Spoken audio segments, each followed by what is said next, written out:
Hello and welcome to It Is What It Is, a podcast where we get to hang out and just talk about everything and nothing all at once. I am your host, Izz, and usually I would be going on some odd tangent here in the intro, but today, nope, we're just getting right into it. My guest today has been a good friend of mine for the last 17 years. Now that is a lot of time. I honestly don't think I've done anything in my life for that long. He is probably the most genuine person that I know, and I'm sure you'll just be able to feel all those good vibes radiating from the speakers. His name is Jaime, and having him on here today, it was just such a joy. He is full of fascinating information, helpful advice, just general positivity. He is so wholesome. That's the word right there. He is so wholesome. Today we get to hear him talk about his social distancing experience, his cooking, his photography, his academic journey, just so many topics. He even shares a quick recipe with us, and the fact that he is so well spoken and so nice, it just makes this whole episode feel like a refreshing scoop of ice cream, or like you're eating a tasty pizza. And in order to add more pepperoni to this tasty pizza, I have sprinkled throughout this episode some sounds of nature that I've taken. Just that way it sounds like we were talking in a backyard, chit-chatting, so it feels natural or normal or, whatever. I'm trying. You're going to hear some fun noises in the back. Trust me, you're going to have a groovy time. Enjoy this interview, you guys, and, well, we will meet back here next week. Be safe.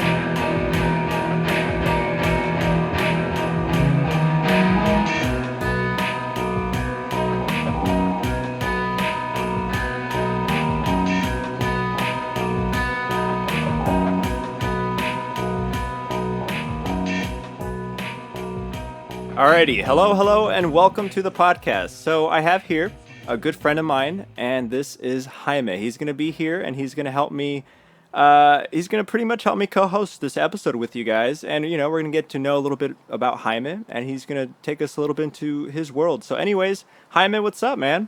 Nothing much. Just enjoying life right now. First of all, thanks for coming on the show. I haven't talked to Jaime, or I haven't seen Jaime in a couple months. So I could only imagine how it was when I called you up and be like, Jaime, please, I need you to get on here. But I appreciate you coming on here, man. No, it's always a great time talking to you, getting to hang out with you. And like you said, it's been a few months, so it's always great to catch back up, man. Dude, I appreciate that. I feel like I actually mentioned you on this podcast before. The other week we were interviewing my good friend Damien, a mutual friend of ours. And we were talking about fifth grade and all the crazy stuff we used to do. Dude, I actually listened to that podcast, and I gotta say, dude, everything you and Damien were talking about just brought back so many memories, so many things that I had forgotten about, and it was just a great way to catch back up. Were you thinking about fifth grade and all the Pokemon we used to play, or what? Fifth grade, and then how he mentioned how we used to bring video games into class, and how I guess I remembered it a little differently. I remember our fifth grade class supposedly being GATE, which is, I guess, advanced, like an advanced level of fifth grade. And yeah, that was the lie I heard too, man. Yeah, exactly. And it didn't feel that way based on how we were being taught. So I guess since we weren't really being mentally stimulated with the workload, we decided to challenge our minds elsewhere. And we brought in video games, and I guess our teacher had a hard enough time teaching the rest of the class, let alone, us troublemakers, bringing in our video games and not really paying attention. But as far as I remember, we would enjoy, each other's company in the back of the class, and the teacher was fine with it as long as, we kept up with our work and we didn't distract the rest of the class. It's funny you say that. I actually never thought of it that way, as far as like maybe we just weren't being like stimulated, mentally stimulated, so we just kind of ignored it. That makes sense, and that helps me sleep at night now, so I don't feel like I was just being a troublemaker. I mean, we were doing that too. Being troublemakers, yeah. I remember we would bring our Game Boys, and you actually, I remember you having the game Pokemon Pinball, and I was so jealous. I don't know why you were jealous. It Uh, because it was so you had so many cool. like great games. I no, I did. I think It was a great game. I Yeah. was just the kind of person that I needed to have the games that my friends had. Um, but that's what it was. Well, anyways, Jaime, thanks for hanging out with us today. So I know a lot about you, but I just kind of wanted to share some of the stuff you've been through during. Right now, I want to start off during this COVID-19. How has that affected you, man? If you don't mind us asking. Yeah, definitely. It's, it almost is like we're in a movie. To not to sound cliche, but in a bit, it does feel that way. I'm fortunate that I didn't lose my job. I still have work to do, and I guess that's probably because my job could be considered as essential.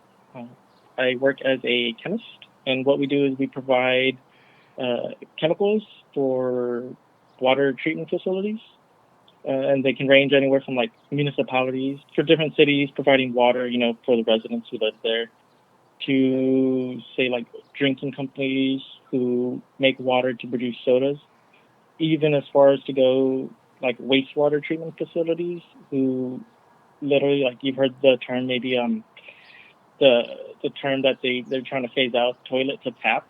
No, I. What is that? I've never heard of that. Toilet to tap is, I guess, bad marketing in the sense that they'll take the toilet water, they'll perform all these filtration steps on it, cleaning steps on it, and then they pretty much put it back into like the drinking water supply. But it's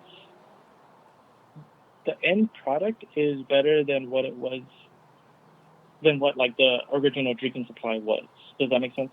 I think I might have phrased that weird. Yeah, that does. So just the name toilet to tap is probably scary, but it's not It like it puts like a bad image in your a mind, bad thing, right? right? Like, I don't want to drink my toilet water, but Yeah, toilet to tap. yeah, they go through so many steps before it gets back to the tap. But like I said, that's just kind of like what my job provides, and me working as a chemist there, we kind of we diagnose site issues that they're having. The way we do that is they'll send us different samples from their facilities. We specialize in reverse osmosis, and so typically they'll send in the entire like reverse osmosis element or filter, if you want to call it that. And we cut them open. We see kind of what's clogging them up, and then we'll run some different tests on them to see what's on the membrane. Uh, we can see like we can do like elemental mapping. We can see what's scaling up these systems or plugging them up like organics. When it's like a wastewater system, they usually have a lot of like biological activity growth on them. And we figure out which one of our chemical cleaners are going to work best for them. Sometimes it's not even that. Sometimes they can have like system or site errors going on, and what would give them their best option at fixing their system, even if that means not selling them anything. Sometimes it's like, hey, it looks like you guys are overfeeding your chlorine. You guys need to tone it back down because the chlorine can be really damaging to those reverse osmosis filters that are really expensive.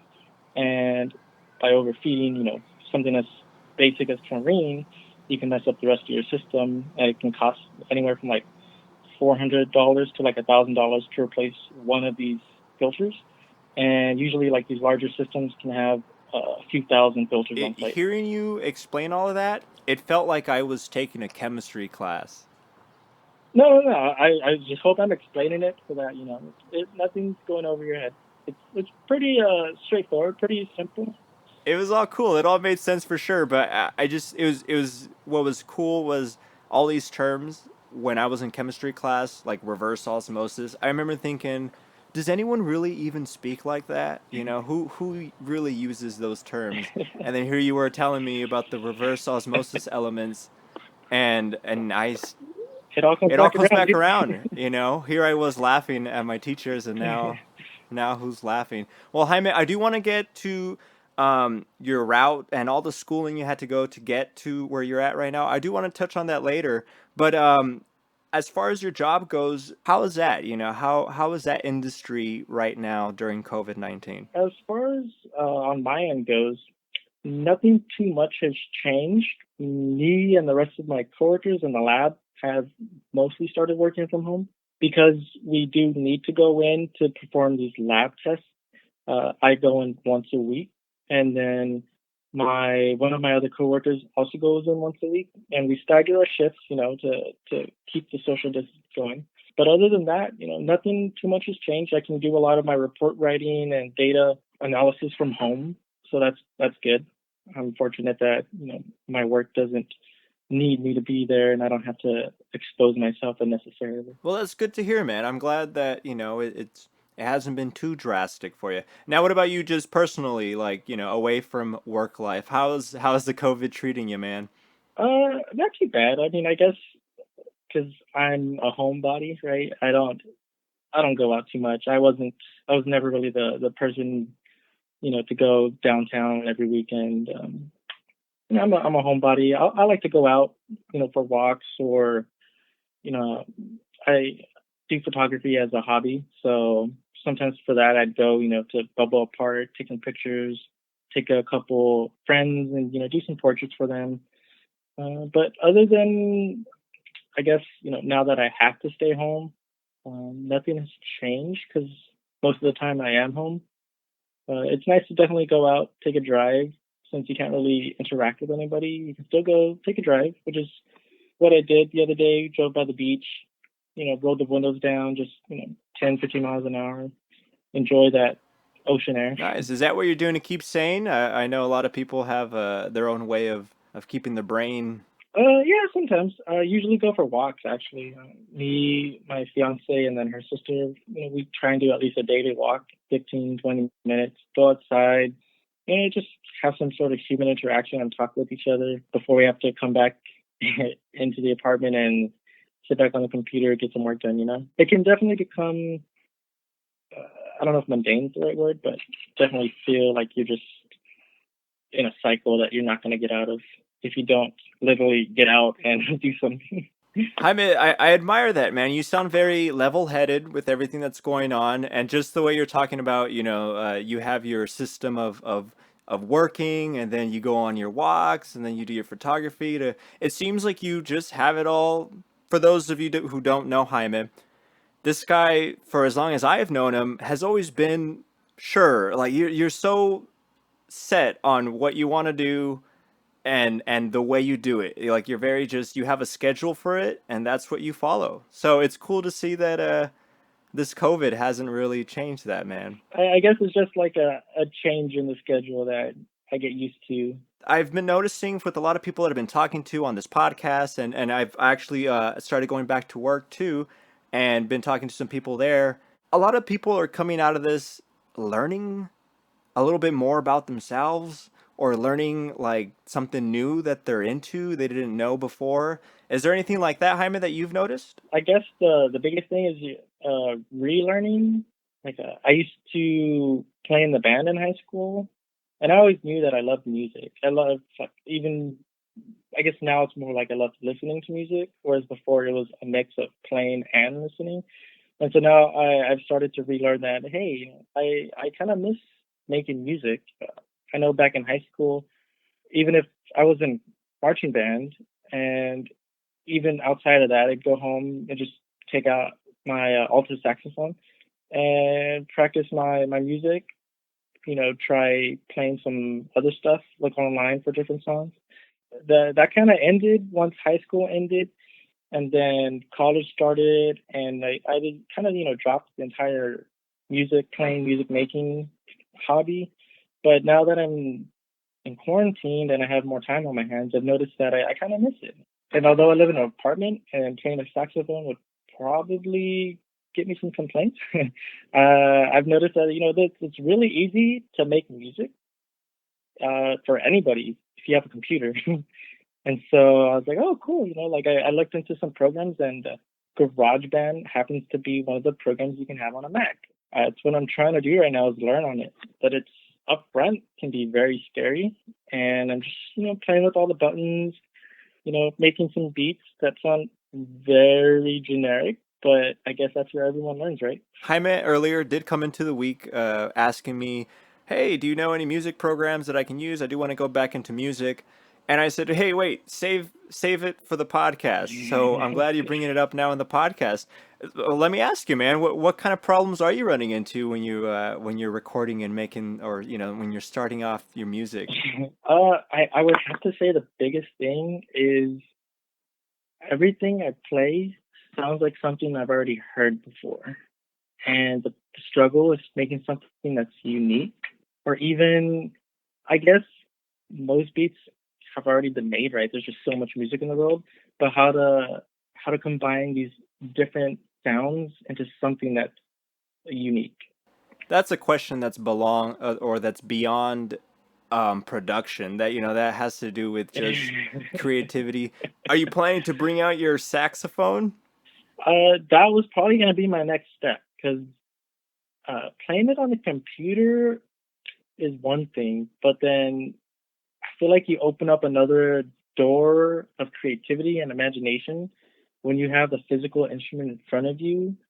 And it's especially one that you played, for years and years and years, and you kind of know the ins and outs of it. The level of creativity that opens up from that is just So yeah, Jaime, if you have your old saxophone, man, you got to bring that out, brush up, brush up those skills, and you got to start playing because nothing is going to replace that, man. Those keyboards, those virtual instruments, they can definitely sound super robotic. yeah, exactly. Robotic, feelingless, emotionless. Exactly, and sometimes they're all the same volume, so it's just like burr, burr, burr, burr, burr, burr, burr, burr, as opposed to like being a ba da ba ba ba ba ba. You have all sorts of inflections and dynamics is what it's called. So Jaime, you definitely got to get into that. I would love to show when later in future episodes. I would love to show some progress on here, man. Well, I am working on it, and not every night, but a few nights out of the week. Yeah, and then when you do want to get into recording your saxophone, you're gonna want to get a good microphone. But dude, you have your homies, man. After all this COVID is done, let me know, and you can borrow one of these mics for sure. Yeah. Just got to give me credit when you're famous.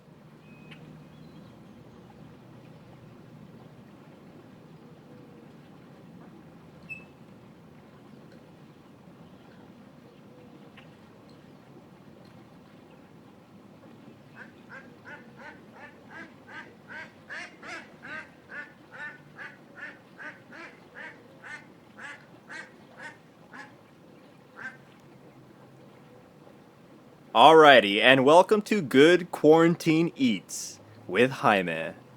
All right, Jaime. So you had told us before the break that one of the things you got into during this, or got more into, was cooking. Were you always into cooking? It's a great question. I would say I have been into cooking as long as I can remember. Growing up, probably, like I said, as long as I can remember, probably 8, 9, 10, 12 years old. I always enjoyed helping my parents out in the kitchen, whether it was chopping up some tomatoes for whatever they needed, to stirring the beans around. I've always enjoyed being in the kitchen, getting my hands dirty, and cooking. Yeah. And so with this social distancing, have you been able to find new recipes and just perfect your craft? Oh man, with cooking, I don't know if there's ever such thing as perfection, but there is a lot more time for me to work on it, and I have to say that yes and no. Yes, in the sense that I have had more time to cook, whereas before the quarantine happened, I'd get home and I'd be, dead tired from work, or get home and whatever energy left I had, I'd use to exercise. And then after that, it's already, 7:30, get shower, get ready for the next day of work, and then before I know it, you just don't really have time to be creative with your cooking. So now that all I do is be at home, I have a lot more energy. I feel like I have more time on my hands, and so I've been working on a couple of different recipes that I've found online, that I've seen on YouTube videos. So in the sense of yes, I have been working on it. That's kind of where that would go. In the sense that no, I'd say that I'm trying to stay home. Do my part with the whole social distance and quarantine. So when I find a really cool recipe that I want to do, I kind of stop myself from just jumping out the door and going to the grocery store. I usually try to keep my grocery store visits to once a week max.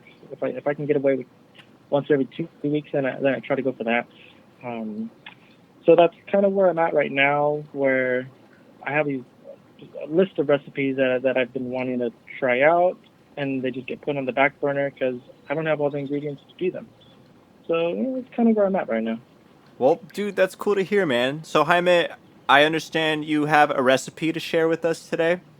I happened to be in the Mira Mesa neighborhood this past weekend, and I stopped by H Mart, which is a little Asian grocery store. I don't know when the next time I'm going to be able to go to an Asian market. So when I was in that area, I just stopped by and I grabbed some seaweed and some some soy glaze. And in my pantry, I had rice and a can of spam. So what I did was look up some different recipes on spam musubi and kind of see how I wanted to make it. There's there's a few different ways to make it. You can tweak around with the rice. You can tweak around with the glaze that you want, but it all comes down to like three basic ingredients, which are seaweed, rice, and spam. So as long as you got that in your cabinet, you got like 95% of this recipe. Although that other 5% is super important because that's where most of the flavor comes from, and that's that glaze that you cook on the spam. Dude, well, walk us through that, please. Dude, you read my mind. Here's what you want to do. You want to start off with the rice because the rice is going to take a while to cook. So I don't know about you guys, but I'm a huge fan of medium grain rice. You can get short grain, you can get long grain. The rice is probably like 60% of what you're going to be eating in this recipe. So get something that you like. Whip out that rice cooker and throw your rice in there because literally, like, it doesn't get easier than that. You just wash your rice, put like one part's rice, one part water, and you push a button, and 30 minutes later you have rice. So literally, like it does not get easier than that. Next, what you want to do is grab that can of spam, open up the lid, and spank the bottom. Spank it until that spam comes out, because it gets stuck in there. Once you get it out on your cutting board, I'd say probably cut it into about like 8 equal slices. Slice it so as if the can were standing up, they'd be horizontal slices. Okay, that makes sense. Yeah, yeah, yeah. Horizontal slices if the can was standing Like up. if the yeah, exactly. Like if you were reading the can, then cut them horizontally, 8 equal slices. That gives you like a good thickness. Next, your glaze. Now for me, I took it kind of simple. I found this soy glaze at the Asian market, and I was like, yeah, I'll give this a try because it looks really tasty. So that's what I used for mine, which is just kind of like this sweetened, thick soy sauce. So it wasn't too salty; it was a little bit more on the sweet side. So almost like a mix between teriyaki, like between teriyaki and soy sauce, but thicker too. So kind of think about that. That's kind of like in the range where you want to be, but probably closer to like the teriyaki side. But like I said, cooking is creative, and if you like the taste of teriyaki and you have teriyaki sauce in your fridge, then that's perfect too. If you want to be even more creative, you can make your own teriyaki sauce. I believe all you need is like soy sauce, sugar, and water, maybe some like rice vinegar. But if you get that, then you can play around and tweak your own teriyaki sauce out. Next step, once you got those patties, turn the pan on. You can put a little bit of oil, but spam's already a little bit oily, so you don't need a whole lot. Make sure it's a nonstick pan because the spam, it can fall apart on you if you're not too careful with it. But if you've got a non-stick pan, then you don't even need to worry about that. So throw those pieces of spam on there, however many fit in the pan at once. And then once they're starting to turn golden brown on one side, flip them over. And with whatever teriyaki, soy glaze, sauce that you've made or have in your kitchen, spread a little bit on that side that you've already turned golden brown. And then once the other side's golden brown, flip it over so that soy glaze you had can kind of caramelize into the spam. And spread some more soy sauce glaze on that other side of spam so that way both sides have it. Flip it over so that both sides get that nice caramelization going on. And then take them out. At this point, if your rice isn't done, then you want to wait for that to finish up. So what I did was I used a little, it's called, I believe it's called ahi mirin, like a mirin sauce. Yeah, that's correct. That's what I use. It's just kind of like a sweet cooking, I think, rice seasoning. And so I kind of mixed probably maybe about 2 tablespoons per cup of white rice I had. And you just kind of mix it around in there. It helps the rice. It just helps like season the rice, give you like another layer of flavor into the spam musubi that we're going to be cooking. Once you season your rice, the next step is to get your seaweed out. I don't know if there's a standard measurements for seaweed, but I cut mine into thirds. It was about the size of a piece of paper, like the paper you write on in school or something, with 8.5 by 11. It was about that size. So I cut it up into about 3 equal pieces going the short way across the paper, if that makes sense. So that way the width of each piece of seaweed is about the width of the piece of spam. Okay. Some people have like a spam musubi mold, but if you don't, then that's okay too, because you have that can of spam, which happens to fit perfectly the piece of spam that you just cooked. You get enough rice in there to come up to about maybe like 3/4 of an inch, maybe about an inch in thickness, and make sure you pack it down in there because you don't want it to fall apart once you're like putting all of this together. After you've packed the rice into the can of spam, you grab one of your cooked pieces of spam and you push it down in there. Now this is where the saran wrap really helps. You can just grab the saran wrap and pull it out of that spam container, and everything should hold its place as long as you packed it down well enough. And then from here, you grab a piece of seaweed paper. You just wrap the spam and the rice with it. And if the seaweed isn't sticking to itself, you can wet it a little bit. It doesn't need a whole lot, just hydrate it very little, and it should stick back to itself. And make sure you put that flap face down so that way it holds it doesn't unravel itself. And the best way to eat these, you let like all the flavors incorporate into each other. So give them like 10, 15 minutes to kind of just sit there. Let that soy glaze kind of soak into the rice and the paper for a little bit. After that, they're good to go. I usually like to eat these with some sriracha. Or if you want, you could eat it with some soy sauce too. Super easy recipe, and they're super delicious. So go ahead and give it a try if you're a fan of spam musubi, because they're super easy to make.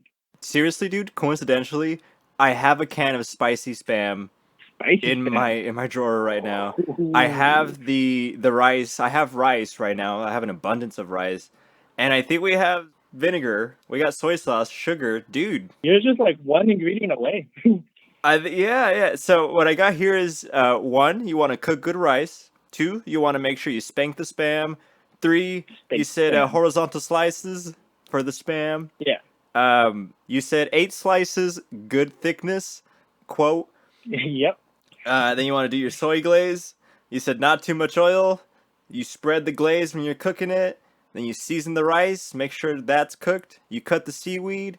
You put the rice into. Make sure you put the Oh, saran wrap. saran wrap. That's right. I Yeah. even put this here. Line can with saran wrap. And then you just put the rice and the spam and you take it out and you wrap it in seaweed. I think I know what I'm cooking maybe over the weekend.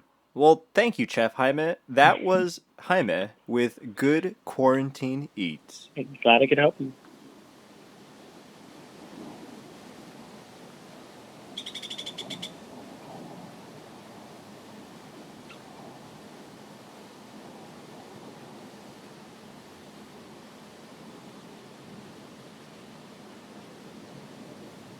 So, Jaime, you did mention working with chemicals. You got your chemistry degree you got a chemical engineering degree. Tell us about your academic challenges and just the academic journey that you took to get there, where you're at now. I remember initially I really wanted to go to SDSU for mechanical engineering, and I ended up getting accepted. And I remember just seeing the email saying to reserve my spot, I needed to put down, I forgot what it was. It was like $800 to reserve my spot to get into the mechanical engineering program. And I remember my heart just sank. So I was like, there's no way, I don't have $800. And I remember thinking, like, there's no way I can put this financial burden on my parents, knowing that this is only the start of it. So after seeing that, I decided to go to our local community college, Imperial Valley College, and it just felt like I had failed because the entire time in high school, they kind of sell you the story of success as going to a 4 year university and getting your bachelor's degree. And knowing that I wouldn't even be going to any sort of 4 year college just kind of really like hampered my dreams of, you know, being an engineer. I had some other friends who were going to Imperial Valley College, and I remember them being sort of at the top of their class, and they were in like a similar situation where going to a 4 year university was going to be really expensive and put a financial burden not only on them because your student loans follow you until they're paid, but on their families as well. So I kind of got my hopes up again, thinking that, all right, I'm not the only one going through this. Then there's got to be some way out of the school, some way to get back on track to get my degree in engineering. So going to IVC, I really just kind of like hammered down and focused on what it was that I needed to get done. If you knew me at community college, you know that most of my free time was spent studying, working on calculus, working on chemistry, homework, physics exams, just doing everything I could, um, being in all the study groups that I needed to be in to do well, to be successful there, to be able to transfer out. There's hope. There's definitely like hope. You put in the work and good things will come. That's what I learned from it. So that's exactly what I did. I had the right friends to keep me going, to keep inspiring me to do well, because they were all in classes above me, and I felt like I was being dragged along, and so it just made me try even harder. I was like, I really need to step up my game.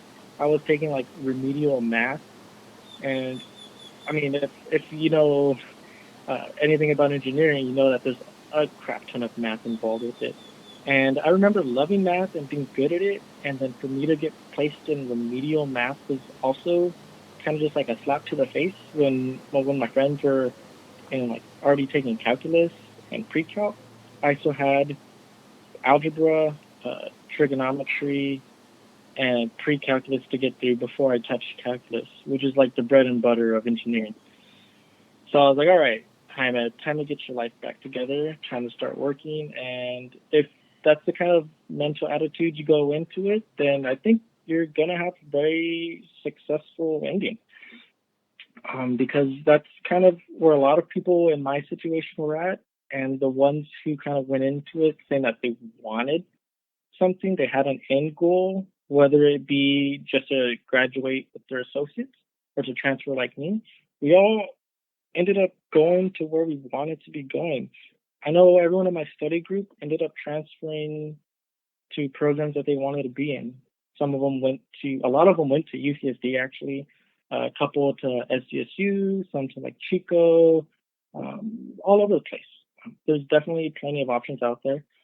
You just got to keep working towards it. So after Imperial Valley College, I transferred out to UCSD. I applied to SDSU, UC Riverside, and UCSD. UCSD was the only school that accepted me. Sometimes things work out that way. It is what it is. So it seems like once you got to San Diego, you came in with good habits.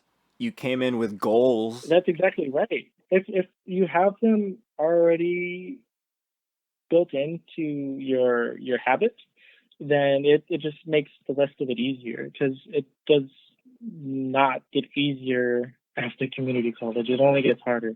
But you can make it easier by having a good work ethic. And lucky for me, not only did I, at least from what I can say, I had a good work ethic, but my peers, the people I transferred with, also did, and we all got through it together. We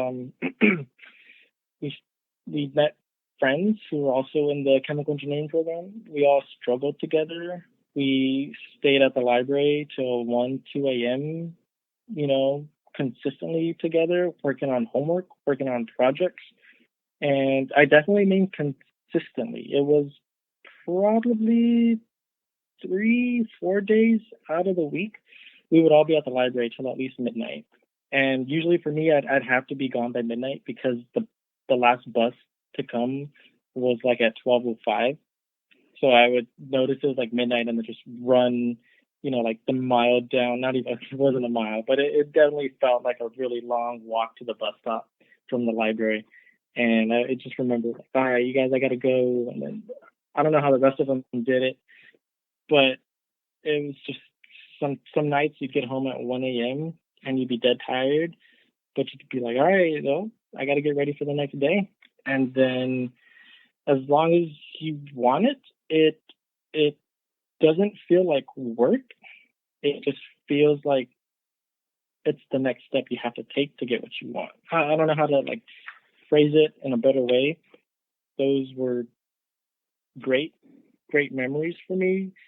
Uh, Knowing that that's something that I was capable of doing, knowing that if I wanted to go back to that I have that power to do so inside me. It's kind of nice to see how far you can push yourself and then be successful in the end.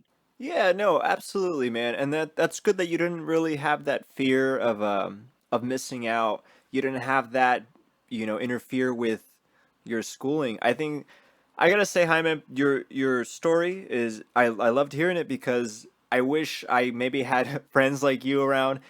The people I was hanging out with during my community college times, right after high school, like in 2012, 2013, I did not have friends for sure that were staying at the library till 12 o'clock. And we didn't have any like academic gatherings. If we hung out, we would hang out and go to a concert, or we'd hang out and grab a beer or something. I honestly just wasn't focused, but I think it ties into the thing that you said at the beginning was you got to have a goal.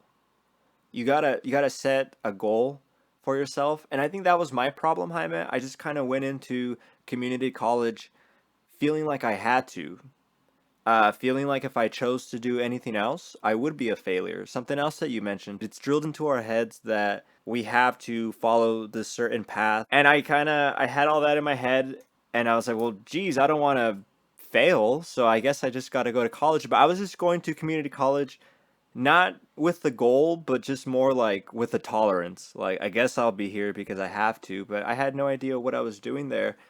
And it's good to hear you, it's good to hear you talk now because I am older now and I'm going to college. I'm going to community college. And I came back, 5 years later with just so many different habits, a different work ethic, and now I do have a goal. Now I know what I want to get out of my education, and hearing you, tell me that those are the things you need to have in order to, succeed at least academically. It feels really nice, and I'm really glad you shared that with me, man. Yeah, no, for sure. And I wouldn't even say that community college is for everybody. Like, there's definitely other options besides school. And it's you shouldn't just go into it like you said, without knowing what you want to do, because then you probably come out of it just not liking it and not making the best of it. But once you realize what you want to do with it, then I think that's when it can be very useful, and community college could be the right choice for you. As far as like for you, I'm really happy that you found something that you liked about it. Uh, but I was also really happy to see that you were doing something other than school and being happy with that too. Like when you moved up to Sacramento, and I remember talking to you, and you were just loving life up there. You were just loving what the city had to offer you and how it opened up your creativeness. And I think that's when you started to pick up painting. Yeah, yeah, it was up there. No. Yeah, and I look at your work now and how much it's evolved, and I'm just like, wow, like that's something that you inspired me. Like I really would love to start painting. There's so many things that I want to do, right? But definitely painting. One like end goal would be to paint like a mural inside of my room. I think that would be an awesome accomplishment. And seeing your work just makes me like think about it, like what it is that I want to do with it and where I want to go with it. And yeah, like I said, like it's not for everybody, community college. There's definitely other things out there, but as far as like for your story goes, I'm super glad you're loving what you're doing now. That you figured out what it is for you. So that's the secret, man, is you keep good company and you have a goal in mind, right? Oh, for sure. Oh yeah, I would definitely say without those two things, then I don't think I would have been able to do it. Like I said, you never know what the future holds, right? You can only try and get there. Like I thought it was over for me when I didn't transfer out immediately, but it ended up working out very well. Lucky for me. Not only did I meet my fiance, but she kind of pushed me into the right school for me too. I wanted to hear just how moving from a small town, moving to a big town like San Diego, how did that affect you, both academically and just personally, if you don't mind me asking? Oh man, I will start with academically. I think it, at least for me, it helped me academically because I know back home in El Centro, uh, it's I come from a Mexican family, and it's no matter what it is, it was be home by 10 p.m., right? No matter what you're doing, like, be home by 10, be 11. If you come late, then your family's like, where were you? What were you doing? Huh? Who were you with? Why were you out there so late? Yeah. Whereas, like, once I moved out and I had, my own rules to follow, then I could be out to whenever I needed to be for school, especially for something like school that was that was my focus at the time. I could, like I said, most nights I was out till midnight, 1 o'clock in the morning. And gosh, like if I tried doing that, at least with my family, it would have been a struggle. So you're saying like when you moved to San Diego, you had more freedom to invest in your academics? Yeah, exactly. And then especially when I'm home too, it's it's not about me, it's about my family. And it's like, okay, Jaime, I need you to go take out the trash. Jaime, I need you to go mow the lawn. You need to go pick up your sister from school or go take care of your grandma. Just all sorts of things that distracted me from school. I don't know if you went through something similar, but that's how it was for me. Again, Jaime, it's awesome. I love hearing you talk because there's a little bit of a contrast. It's funny because from what you're describing, it seems like at home you were a little bit more distracted with other things, and then when you left, it gave you the ability to focus on just like your academics. Well, me, I feel like maybe the opposite. When I was living at home, it was like, hey, make sure you're doing this, make sure you're doing that. And then when I left, I felt like, oh, I have the freedom to do everything now. And I was less focused than I had ever been. That's why it's important to build those good habits. Yeah, exactly. But it's just a much slower pace of life. Even just driving to Walmart, it might be a 10-minute drive in El Centro to get to Walmart. It could be a 10-minute drive in San Diego to get to Walmart. But in El Centro, it always just feels way more relaxed to get there. You can have like a lazy day but everything you do can have like a lazy feeling to it, just because it's it's calmer. Driving down the road uh, doesn't have to be full of cars, full of traffic. I guess you can just cruise through town. Whereas in San Diego, you can probably do it in a couple different neighborhoods in San Diego, but usually it's a fast-paced life. There's always somebody behind you trying to get in front of you for some reason. It's just it's a different feeling in the big city. I'm sure most people understand. For sure, it's funny. I feel like you encapsulated an idea that I haven't been able to put to words. But you mentioned like you can do lazy things even if you're feeling lazy, or you can do things in a lazy way, and that's totally true, man. I think I live closer at this moment as I'm in San Diego. I live closer to a Yeah, Walmart than I ever did when I lived in El Centro. But I when I go to Walmart here, I have to mentally prepare myself for like a week, and yeah, I you had do. yeah, I'll be like, okay, I have to go to Walmart.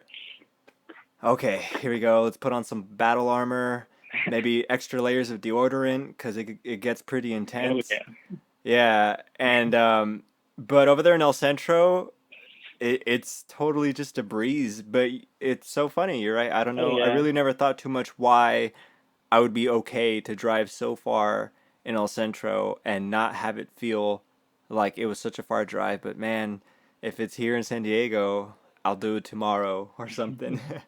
Oh yeah, it could be like 2 blocks away, and like you said, I'll do it tomorrow. There's just no time in the day left. Do you like the big city better than the little city, or I'd say the big city has more to offer, like whether it be restaurants, the beach, right? You can't get the beach uh, in El Centro. Um, Job opportunities here. Most of my friends live up here too. So yeah, definitely. Like I right now, I would definitely pick the big city. Later on in my life, like even if I want to buy a house, like for me to buy a house in San Diego would cost an arm and a leg. yeah, and $1 million too. Yeah, exactly. So I'm content with. I wouldn't even say I'm happy living here. I love San Diego. I've lived in the La Jolla area when I was going to school, and then I moved to the Mira Mesa area, which I love because there's a lot of like Asian grocery stores. There's Asian restaurants, which are just amazing.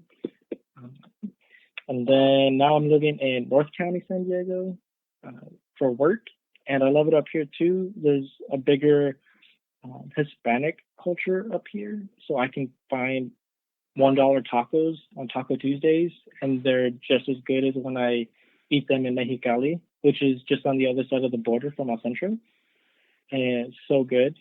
For $1, like that's you don't beat that price in San Diego. Like it's really Yeah, hard to you beat that don't. price in San That Diego. is even the prices you pay when you go to Mexicali.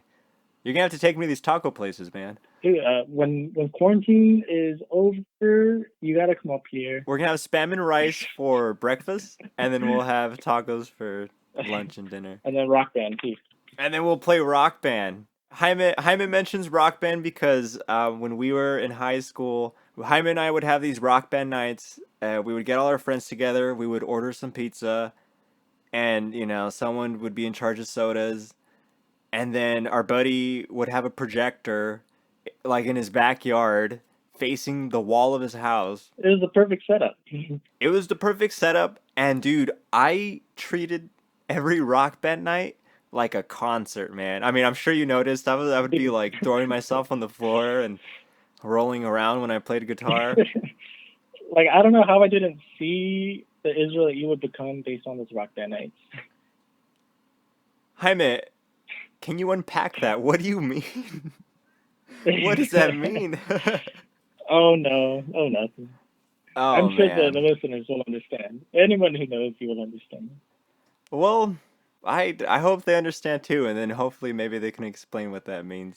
A dark room doesn't have shadows without light. A perfect circle makes perfect sense. Oh,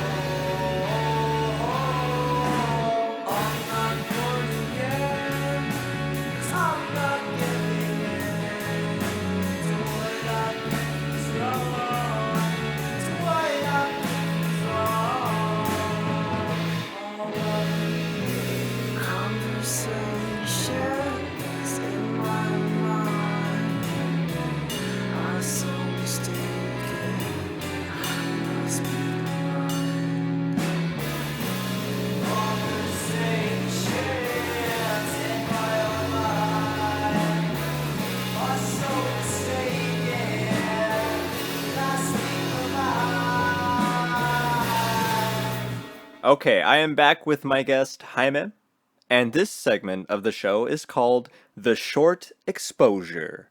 Why? Well, because we're going to be talking about photography today. So, Jaime, I understand that photography is one of your hobbies, correct? Yeah, that's correct. It's something I picked up a couple years ago. So, Jaime, what kind of pictures do you like taking personally? The kind I like the most would be portraiture, which is just like taking pictures of people. So it's kind of hard to do when you don't have people to take pictures of. So I usually try to like sucker my friends into it. One of my old roommates was just loved doing it, and so I got him to be a model for me a couple times. No, you have to use the resources around you, man. Absolutely. I'm a dude that likes to record, and very luckily, I live with a musician who likes to play a lot of music. So it's a good match, and I'm glad you used your resources to have a model for picture taking. I wanted to ask you, when you take these pictures, like what do you get out of it? Like what kind of satisfaction do you get out of it, or what is it even that? Oh wait, give me 1 second, Jaime. There's someone getting arrested on my in my Is neighborhood. it you? They heard this podcast. All right, give me one. I'm just gonna let that siren So, talk because I'm not so, gonna try to compete over that. I had to stop a little bit because there was a siren that passed by, and I gotta tell you, it is frustrating. Sometimes you'll get helicopters flying overhead, which is just bizarre to try to record and pretend that there's not a helicopter shouting through a megaphone circling your neighborhood. It's a little interesting, oh, when but they shout out the microphone. Yeah, that's scary. yeah, it's a little freaky. It sounds like those are like the noises I imagine hearing once the zombie apocalypse starts. Just a helicopter circling your house being, and you can't even hear what the helicopter is saying either. It's just you just hear like this weird Mm-mm. muffling, like brr, brr, brr, brr, and but you just know that it's kind of serious because there's a helicopter circling your house, or not your house, yeah, but circling the neighborhood. Anyways, Yeah. sorry, Jaime, I didn't mean to go on a tangent there. I was asking, what kind of like what do you get from photography? What do you feel like? What kind of do you feel accomplished? Do you feel like you learn something from someone when you're taking their picture? What do you get out of it? Yeah, it's I guess my goal is just to like bring out the best in someone and to put that like on a photo. And then when somebody like looks at that, they're like, "Oh my gosh, like I look so good." I'm like, "Well, yeah, of course. Like you've always looked good. Like all I did was take like a little snapshot of what you look like."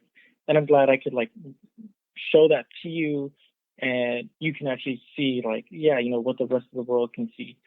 And it's different for every single person because every single person has different parts of them that they like too, right? Like you might not like the way you look at a certain angle, and as a photographer, that's kind of like your job to find without making them feel like they have a bad quality about themselves. Like for me as a photographer, I always want to make my subject feel as good as they possibly can, right? And that's before and after the picture. Like before, just let them know, they're doing a great job, and after I can represent like them feeling good about themselves too. Like, and I didn't really do anything. I'm just kind of there to take that quick snapshot of them being who they are, and that's I don't know. To me, that's kind of enjoyable. I guess I don't know how to accurately describe the feeling, but I guess that's what I get out of it. The feeling that you're just helping someone feel good about who they are. Dang, Jaime, that's really cool. I would have never associated photography with being a way of affecting others that way. That's kind of cool. I mean, yeah, like that's kind of like the best part to me about it, right? Like when someone takes a great picture of you or even like me, for example, I would look at it and be like, oh my goodness, like, damn, that's a really good picture. Like, I look really good in that picture. Like, I'm gonna put this on my profile picture, because like, yeah, like I didn't know I looked that good. Granted, like I'm really photo shy, and I hate getting my picture taken. But like when someone does take a picture of me, I'm like, oh wow, like that looks really cool. I like that picture. And then same thing, I guess for other people, right? Like everyone wants to get a picture of themselves, and if you can kind of like master that, then that's, I don't know. It's super hard to, I think, for me to get to that level, like mastering and being able to find everyone's like perfect angle that they absolutely love themselves at. But that's kind of like the goal, really. So it seems like you like having that moment where you look at a good picture of yourself and thinking, "Wow, that's a cool picture." It seems like you want to take that moment and just distribute it. You're like the Johnny Appleseed, but of good pictures. I don't know who Johnny Appleseed is, but I'm gonna go ahead and say yeah. Well, how about more like maybe you're the Douglas Bubble Trousers of photography? Okay, now that rings a bell. Okay. I have been thinking about getting into photography. On a really serious note, I look at these pictures, especially with when moments like these, with this whole COVID-19, it's a piece of time that I want to be able to capture in its wholeness. And there's a lot of things that I'm doing that are capturing aspects of this moment that I will be able to look back on later. But I look at all this imagery around me, empty parks, people with masks, the grocery store experience is a whole new experience. I look at all these things that were, I once saw as just regular, everyday occurrences that are now being changed. And I would want to get into an art that allows me to capture that and save it. So, with that being said, Jaime, I have no experience in any of this stuff. Where do I begin, Jaime? Where do I begin if I want to get into something like this? Well, I'd say you begin with a camera, and that might sound Yeah, pretty obvious. I had the same suspicion as Yeah, yeah, well, yeah. but I just wasn't sure. So I would say that as a beginner, it matters a little bit of what you want to photograph and the kind of camera that you would get. Because there's a lot of beginner entry level cameras that'll kind of cover the base of everything at a beginner level. So once you like really figure out kind of what it is that you want to be doing, I'd say it more matters on the type of lens that you get for the camera. So you you have a few different options. You, I'd say break it down first by either choosing a fixed lens camera, meaning that the camera body and the lens are one piece and you cannot detach one from the other, versus a interchangeable lens camera, and that's going to give you plenty more options, but it can also be more expensive because you'll be having to purchase different kinds of lenses. So it really depends kind of like what your budget is and where you want to start. Typically, the fixed lens cameras are going to be a little cheaper. So get something with the fixed lens and then just start from there because that's more universal. It can be. You don't get as much play with the settings when you have a fixed lens. Okay, and then is there any like so that you covered a little bit of the equipment, any like techniques? I'm telling you, Jaime, I even avoid trying, when someone says, "Hey, can you take a picture of me and so and so?" or "Hey, I just avoid it, dude. And I tell everyone straight up like, "Hey, I don't even know how to turn on the flash, man." Oh man. I do. I just avoid it. I've never prided myself in my camera taking abilities. That's never been a focal point of mine. I just if I have to take a camera, cool. I don't even know how to get pictures taken of me either. I just awkwardly look at the camera. Is there a technique to go about capturing a photo that is more than just, hey, I'm just taking a picture? Is there something more, to Definitely. do? Is there Yeah, I would say like think about like the subject, right? And like what it is that you want people to see, like what it is that you can see that you want other people to see, and then and try and like angle the photo from that perspective. Uh, that's just like, I guess, base level a tip to do. Another one would be to try and find a new perspective, like a different perspective. Usually, everyone will grab a camera and from like the upright position, like if you're just walking around, say you're taking a picture of the Eiffel Tower, let's go bring the camera, up to the eye level, take a snap, post it on Instagram, same picture everybody sees, right?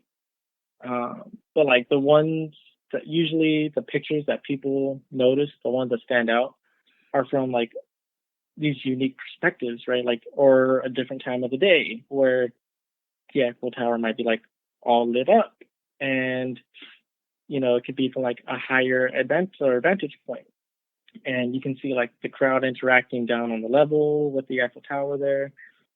Just things like that. Whereas it tells like a different story than when you just walk up to your subject, you take a quick snapshot, and then you leave. To me, it's about trying to find that right perspective, of the subject, the object, whatever you're taking a picture of, that brings out the best of it. Jaime, that's really sound because, again, in my very limited photo taking experience that I've had in the past, I always thought taking a picture was just about the subject, making sure that whoever you're taking a picture of is in the portrait, or whatever tower you're taking a picture of is in the portrait. But, what you're telling me is, don't just, although the subject is important, it's even, what photography is the perspectives that you can capture that one subject. And that's kind of cool. That's like a cool way to, like, little shift to enter. I like that. I appreciate that. I was just gonna buy a camera and just start clicking away. It's a good place to start too, dude. Well, Jaime, I appreciate you talking to us about all this photography stuff. Any last words of advice to us blooming photographers? Photographers, just go out and start shooting. Like, see what you like, see what you're interested in. The more pictures you have, the more you can see what it is that you like. You can, play around with the angles, perspective on it, and yeah, that's pretty much it. Just have fun out there. Thanks, man. I appreciate that.